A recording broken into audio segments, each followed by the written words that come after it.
Mayong udto. So ito na yung mga patining ko, no. Malapit na to mag 3 months, no. So yan, no. More than 50 kilos na to. Ito yung mga patining ko. Malapit na to mag 3 months. So aray na rin sa bulsa, no. Kasi araw-araw ko sila hinahatidan ng pagkain nila. So ito pa yung 8 Durox. Tik. Ito yung malaki na. Ako nakaayon, no, malaki na yung Durox. To mag 3 months na to ngayong 28. Ngayong 28 mag 3 months na to. Yan So hinihintay ko pa yung nag-aalaga sa kanila, no. Hindi pa to nakapatanghalian.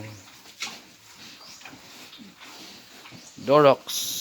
So baka next week mag-ano na kami, mag-ihaw ng dalawa para pambili ng feeds. Ito yung 6. Tik. Pwede na to litsunin, litsunin. So ang dumi. Ganito yung baboy pag ang dumi. Shout out dik.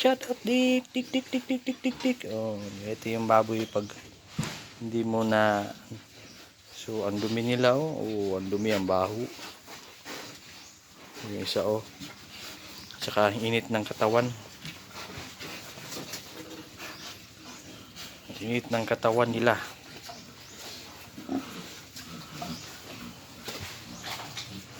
Yan. Andun pa sa kabila, no. Oops. Huwag kang tatalon, ha. Bigat ka na.